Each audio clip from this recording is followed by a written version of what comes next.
Salam sejahtera untuk kita semua. Perkenalkan, nama saya Luz Clarita Meha dengan NIM C0E021051 dari Program Studi Keuangan Daerah Fakultas Ekonomi dan Bisnis Universitas Jambi angkatan 2021. Baiklah, di sini saya akan memaparkan sedikit materi saya yang saya rangkum dalam PPT saya sendiri yang berjudul Penganggaran Sektor Publik. Di mana dosen pengampunya yaitu Bapak Dr. Wirmi Eka Putra, SEMSI. Baiklah, langsung saja saya mulai. Baiklah, materi pokok pembahasan kali ini yang pertama pengertian anggaran sektor publik, yang kedua tujuan dan karakteristik anggaran sektor publik, yang ketiga fungsi anggaran sektor publik, yang keempat prinsip dalam anggaran sektor publik, yang kelima langkah-langkah dalam menyusun anggaran. Baiklah, di poin pertama yaitu pengertian anggaran sektor publik.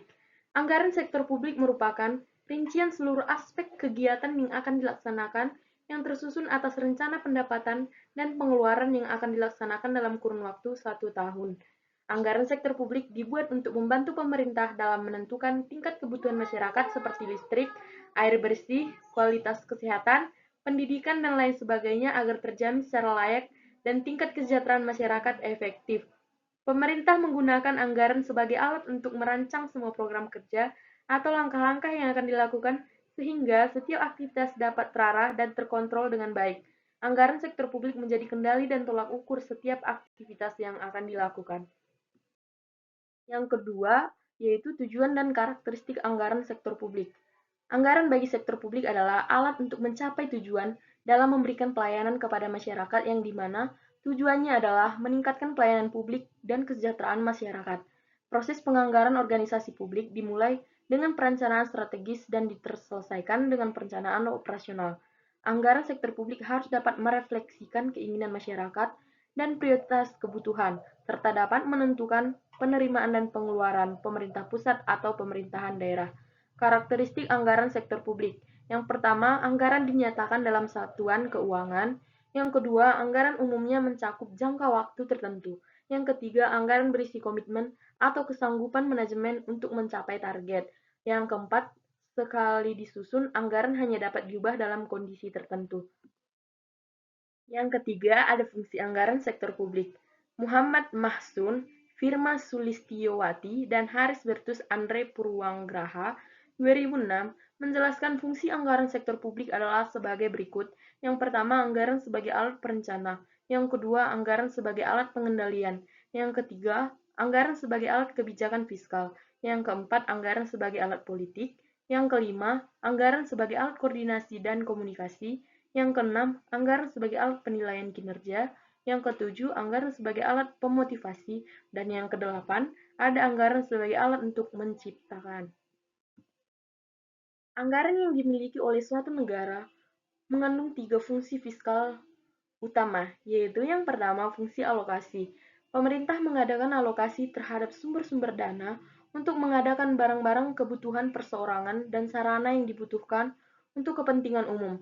Semuanya itu diarahkan agar terjadi keseimbangan antara uang beredar dan barang serta jasa dalam masyarakat.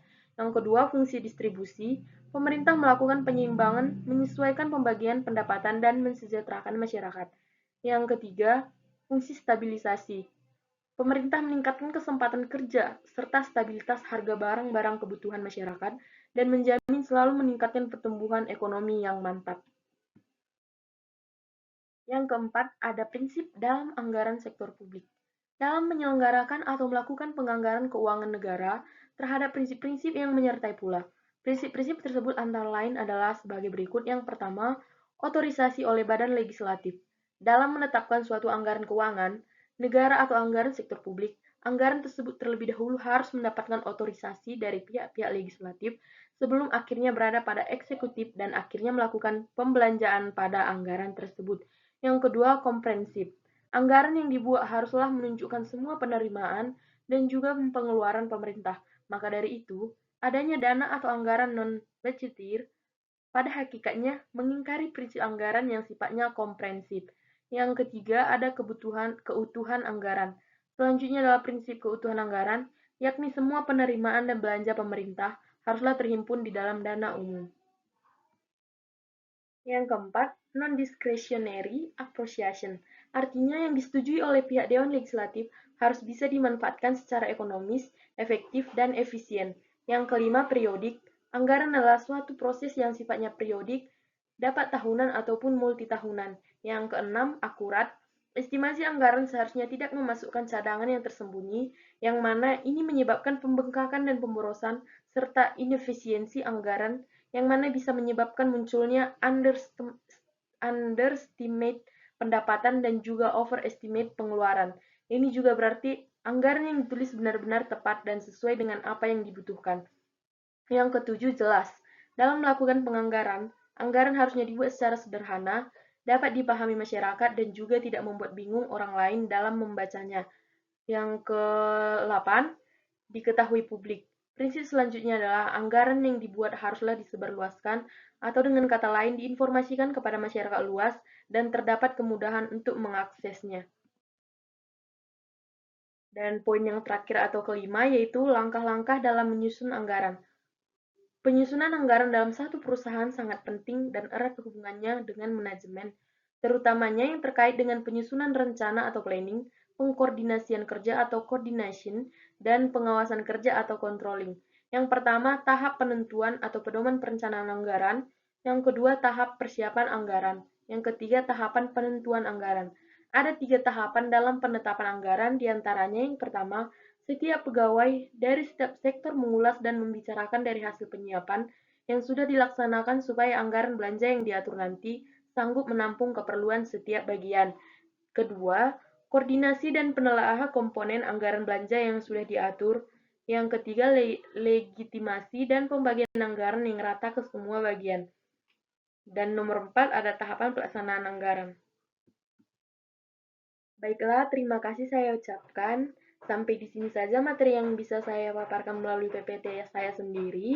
Kurang lebihnya saya meminta maaf. Terima kasih.